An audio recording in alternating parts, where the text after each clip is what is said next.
Hi, I'm Dr. Sam Rader. Today I'd like to speak about adding in a symbolic layer to the Black Lives Matter movement.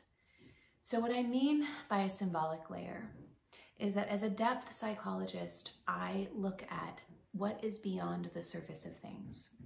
So we have our concrete world or reality, which is the things we can see, touch, taste, feel, that we can measure and observe and we know are there and real and solid. But underneath that is another realm that I call the symbolic, which is inside of all of us. We have a swirling matrix of our unconscious mind. And some believe, as I do, that our outer reality that we experience is in some ways a projection of our unconscious or inner reality, the depth and the symbols that are inside of us.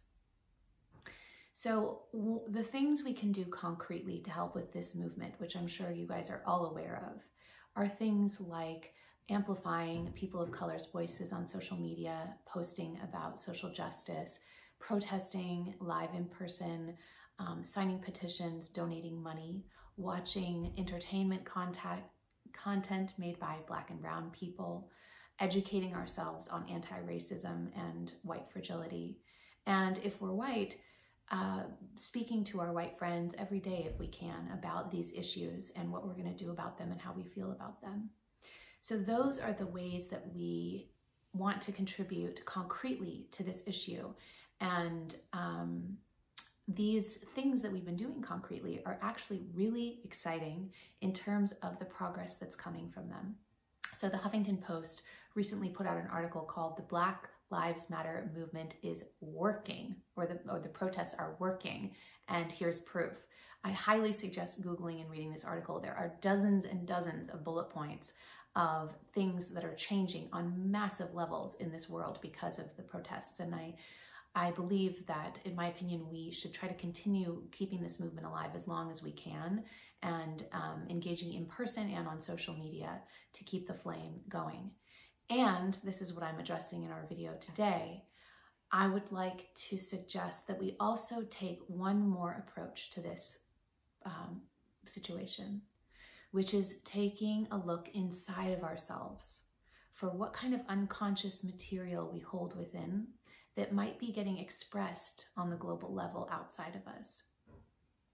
So for myself, when I look outside at these issues going on in the world, in terms of the coping styles, which is my category system for understanding the human experience, I believe that I see something going on about the omnipotent wound, the frustrated wound, and the frictive one.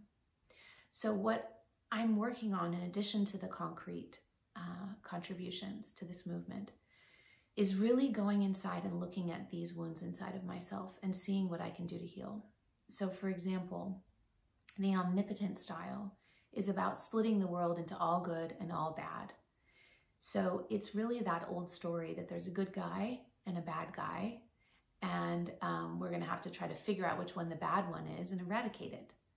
So as long as there's got to be a good and a bad thing, and the bad thing is all bad, that keeps us stuck in an old story where everybody is going to be tossing the hot potato back and forth about who's the bad guy.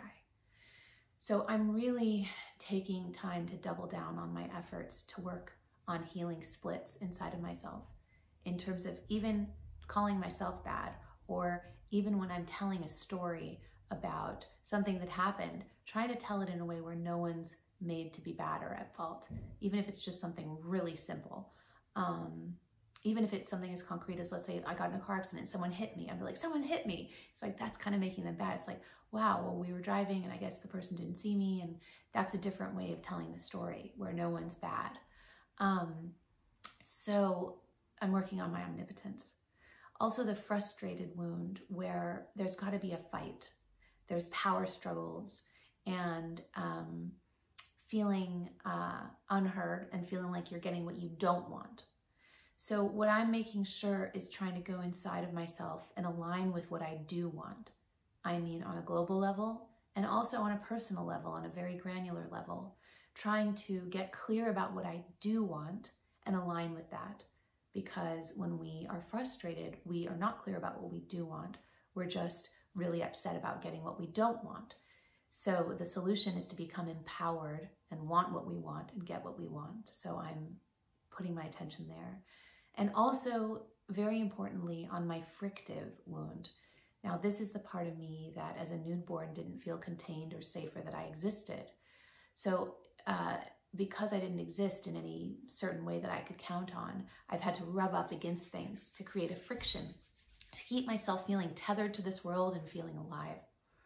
So one of the things we do as frictives is there's a lot of drama and intensity in our lives.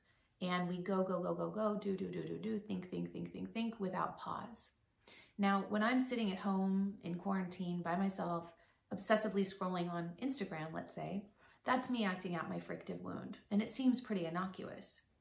But if I cannot pause and I cannot feel spaciousness and peace, if I have to fill up every second with motion and activity and intensity, that will be reflected in my world in ways that are very, very, very hard to see and very painful to live through. So I am working on that part of myself. I'm actually planning time in my schedule to do nothing, where I'm not on my phone, not listening to music, not journaling, but just sitting for an hour silently and just seeing what happens there.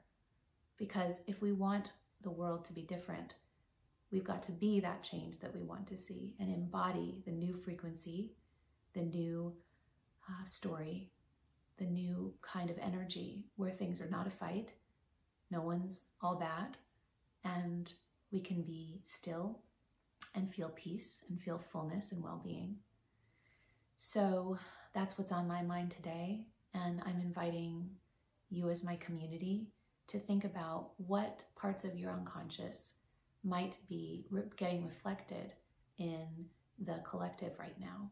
And can we all pause to do inner work during this time that we also must remain doing this beautiful outer work in the concrete world, but add into our list of priorities, seeing what needs attending to within ourselves that's getting reflected on the mass level.